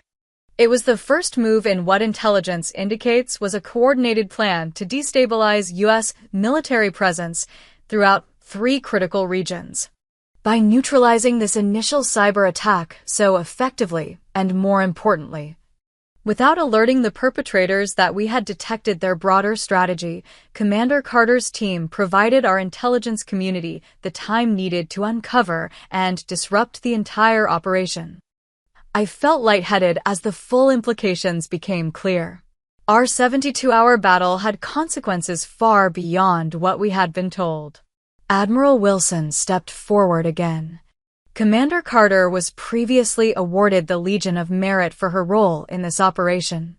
Today, with the declassification of certain aspects of this event, we can more fully recognize the significance of her achievement. The Secretary of Defense returned to the microphone. Commander Carter, step forward, please. I moved to stand before her, maintaining my military bearing despite the surreal nature of the moment. Commander Samantha Carter, her voice rang through the auditorium, for service above and beyond the call of duty. For strategic innovation that has fundamentally advanced our national security capabilities, and for leadership that exemplifies the highest traditions of the United States Naval Service. It is my honor to present you with the Navy Distinguished Service Medal. The Distinguished Service Medal, the second highest non-combat decoration awarded to members of the United States Navy. I had never even dreamed of receiving such an honor. As the secretary pinned the medal to my uniform, a gold-filled blue enameled star suspended from a blue and yellow ribbon, I caught sight of my team in the front row. Bradley was discreetly wiping a tear, while Rivera was grinning so widely I feared his face might split. They had known this was coming while I had been wallowing in my father's disapproval. "Commander Carter," the secretary said, this time speaking more personally, "we need you at the podium." I stepped to the microphone, still processing what had just occurred. The sea of faces before me, admirals, generals, civilian leaders, press representatives, all waited for my response. In that moment, my father's dismissal of my achievements seemed impossibly small and distant. Here were the leaders of the most powerful military in the world, gathered specifically to recognize what I had accomplished. The validation I had sought from one retired colonel seemed suddenly insignificant compared to this room full of my actual peers and superiors who understood precisely what my team had achieved. "Thank you, Madam Secretary," I began, finding my voice. "This honor is overwhelming, and while I stand here receiving it, I must emphasize that the success of our operation was the result of an extraordinary team effort." I went on to acknowledge each member of my team by name, describing their crucial contributions. I spoke about the changing nature of warfare and the importance of adapting our military thinking to new types of threats. I thanked my early mentors and the leaders who had given us the autonomy needed to implement our unconventional strategy. Throughout my improvised speech, I felt a weight lifting from my shoulders, the burden of seeking approval from someone who would never fully understand or value my chosen path. For the first time in my career, perhaps in my life, I felt completely secure in my own accomplishments, validated not by family legacy but by the meaningful impact of my work. As I concluded my remarks, the audience rose in a standing ovation. The sound washed over me, not just applause but affirmation that I had found my place, not as Colonel Carter's daughter, trying to fit into his narrow definition of military service, but as Commander Carter, cyber warfare specialist, protector of sailors who would never know how close they had come to disaster. "Commander Carter," the Secretary of Defense said as the applause finally subsided, "your strategic innovation is already being implemented across all branches of service. We need you to lead a new joint task force focused on developing the next generation of cyber defense protocols. Your country needs you, Commander." As the ceremony concluded and I stepped down from the stage, I was surrounded by admirals and generals offering congratulations and, more significantly, discussions of future collaborations. My career path had just been dramatically altered, opening doors I hadn't known existed. In the midst of this professional whirlwind, I spotted Lieutenant Bradley approaching with a slight smile. "Permission to speak freely again, Commander?" "Always, Lieutenant. I took the liberty of calling your mother this morning. Told her to turn on the Defense Department's live stream at 1000 hours. I stared at her, processing the implications. "You didn't." "I did," she confirmed. "Your father's medal shelf just got a lot more inadequate, ma'am." For the first time in days, I laughed, a genuine, unburdened laugh that felt like release. "Thank you, Grace, for everything." As the crowd began to disperse, Admiral Wilson approached with a final comment. "Commander, we'll need you back here tomorrow at 0800 to begin briefing on the Joint Task Force. I suggest you get some rest. The real work is just beginning." I left the Pentagon that afternoon with the Distinguished Service Medal on my uniform and a new sense of purpose that had nothing to do with proving my worth to anyone but myself. I returned to my hotel room in a state of disbelief, carefully placing the Distinguished Service Medal beside the Legion of Merit in my travel case. 2 major decorations in the span of a month, a career achievement by any standard. The enormity of the day's events was still sinking in when my phone rang. "Commander Carter," I answered. Samantha. My mother's voice was thick with emotion. Oh, Samantha. We saw everything on the live stream. Why didn't you tell us? I didn't know myself, Mom. It was a complete surprise. It was incredible. The Secretary of Defense herself. And everything they said about what you did, we had no idea it was so significant. I heard movement in the background. Then my mother's muffled voice, No, William, let me finish talking to her first. Is Dad there? I asked, my stomach tightening reflexively. He is, she replied cautiously. He wants to talk to you, but I told him I needed a moment first. She paused. Samantha, I'm in Washington. I got on the first flight after Lieutenant Bradley called. I'm at Reagan National now. The news caught me completely off guard. You're here? In D.C.? Yes. I couldn't. After seeing the ceremony, I couldn't just stay home. Can I come see you? 20 minutes later. A knock at my hotel room door announced my mother's arrival. When I opened it, she stood there in the same floral dress she had worn to countless school events and military ceremonies throughout my childhood, her eyes red-rimmed but smiling. My girl, she whispered, pulling me into a fierce hug. My extraordinary girl. We ordered room service and sat talking for hours. Not just about the ceremony or my career, but about everything, her abandoned nursing career. The challenges of being a military spouse, the regrets she carried about not standing up to my father more often. I should have done more, she said, picking at her salad. When he dismissed your accomplishments or pushed you toward a more appropriate path for a woman. I knew it was wrong, but challenging William has never been easy. You supported me in your own way, Mom. I always knew you were proud of me. Not loudly enough, she countered. I watched that ceremony today, heard what you really did, saving all those lives, changing how the military handles these threats, and I realized how much I've missed by letting your father's perspective dominate our family. She reached across the table and took my hand. I'm sorry, Samantha. And I'm so incredibly proud of the woman and the officer you've become. Not despite going your own way, but because of it. Her words healed something in me that I hadn't realized was still so raw. My mother's quiet support had always been a constant, but her explicit acknowledgement of my path meant more than I could express. As the evening wore on, Mom finally addressed the elephant in the room. Your father watched the whole ceremony too. He didn't say much during it, but afterward. She hesitated. I've never seen him like that. He kept replaying parts of it on his laptop, especially when they explained the strategic importance of what you did. And? I prompted, not sure what I wanted to hear. He's confused, Samantha. His entire understanding of military service is built around physical courage in combat. The idea that his daughter outranks him now has received honors higher than he ever did.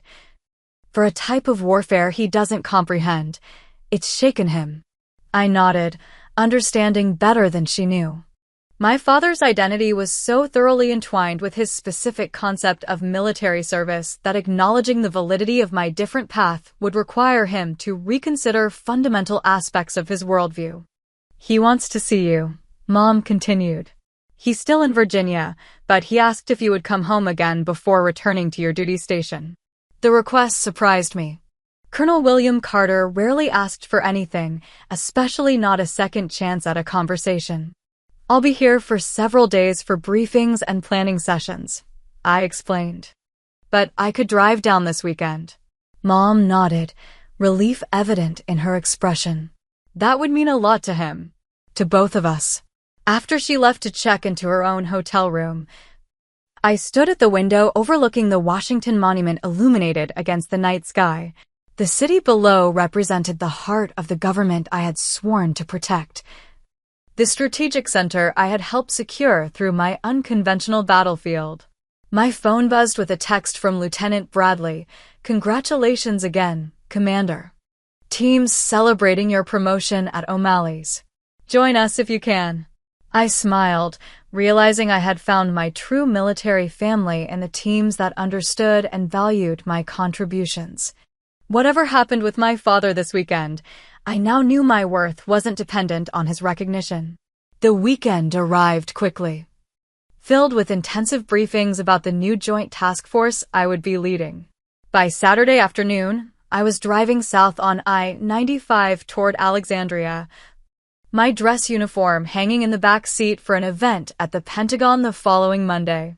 This time, as I pulled into my parents' driveway, I felt different, not the anxious daughter seeking approval, but a decorated naval officer secure in her achievements. Ryan's truck was notably absent, leaving just my parents' sedan in the driveway. Dad opened the door before I could knock, standing straighter than usual in a pressed shirt and slacks, as if preparing for an inspection. "Samantha," he said, his voice gruff but uncertain. "Come in." The house felt different too, or perhaps I was the one who had changed. The wall of honor caught my eye immediately as we entered the living room. Something was different. It took me a moment to realize what. My Legion of Merit was no longer positioned with Ryan's decorations. Instead, a new section of the wall had been cleared, with both my Naval Academy diploma and the Legion of Merit displayed prominently. "Your mother rearranged things," Dad explained, following my gaze. "Said it was long overdue." Mom emerged from the kitchen, giving me a quick hug before announcing, "I'll let you two talk. I'll be upstairs if you need me." Her strategic retreat left Dad and me alone in the living room, the weight of decades of misunderstanding hanging between us. "I saw the ceremony," he finally said, gesturing for me to sit. "The Distinguished Service Medal. That's significant." "Yes, it is," I agreed, taking a seat but maintaining my posture. "I didn't understand," he continued after a moment. "What you do, the importance of it. In my day, warfare was physical. You could see the enemy, measure ground taken or lost."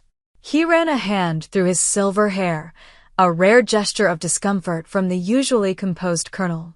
"When you talked about cybersecurity and digital threats, it sounded like glorified IT work to me, not real soldiering." He shook his head. I was wrong. The admission hung in the air between us.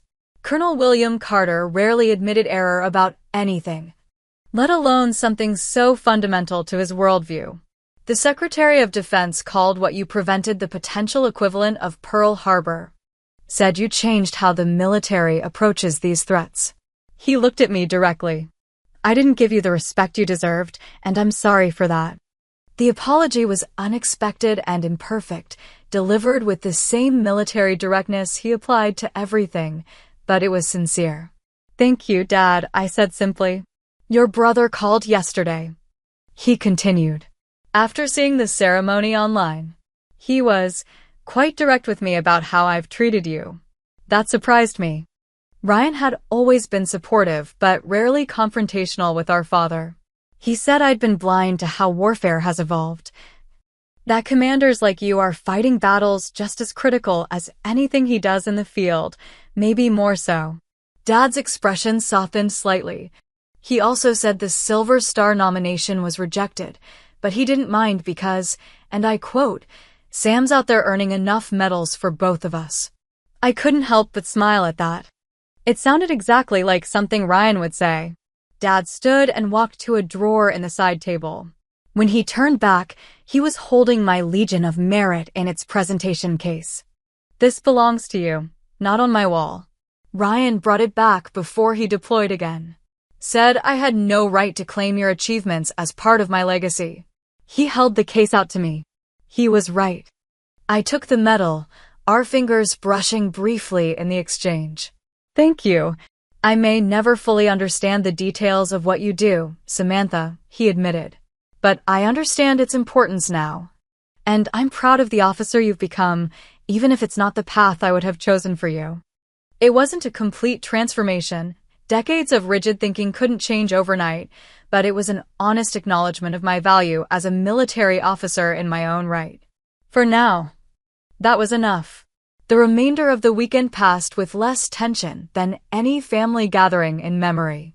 Dad asked genuine questions about my work, limited to what I could share without violating security protocols.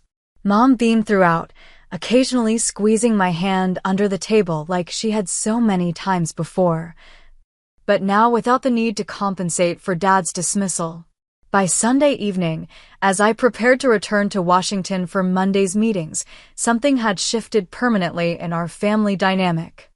The change was evident as Dad walked me to my car. "The joint task force they're having you lead," he said. "That's a significant command. Usually goes to someone with captain's bars." "The promotion board meets next month," I replied. Admiral Wilson hinted it might be expedited. Dad nodded. "Captain Samantha Carter. Has a good ring to it." He hesitated, then added, "When it happens, I'd like to be there. If that's permitted." "I'd like that too, Dad." We didn't hug. Some transitions take more time, but the handshake he offered carried more respect than any previous farewell. As I drove back to Washington that evening, I reflected on the journey that had brought me here. The medal in my bag represented not just my professional achievement, but a personal victory, the beginning of a new understanding with my father, and, more importantly, a new understanding of myself. 2 months later, I stood in my new office at the Pentagon, unpacking the few personal items I had brought to personalize the space. The Distinguished Service Medal and Legion of Merit, now joined by the captain's bars on my uniform, were displayed not on a wall but on my desk, visible reminders not of family legacy, but of challenges overcome and lives protected. A knock at the door interrupted my arrangement efforts. Lieutenant Bradley, now Lieutenant Commander Bradley, following her own well-deserved promotion, stood at attention in the doorway. "Captain Carter, the Joint Service Team is assembled in the conference room. We're ready when you are." "Thank you, Commander," I replied, straightening my uniform. "Let's get to work." As I followed her down the corridor toward my new command, I realized that the medal my father had once dismissed had led me to exactly where I was meant to be.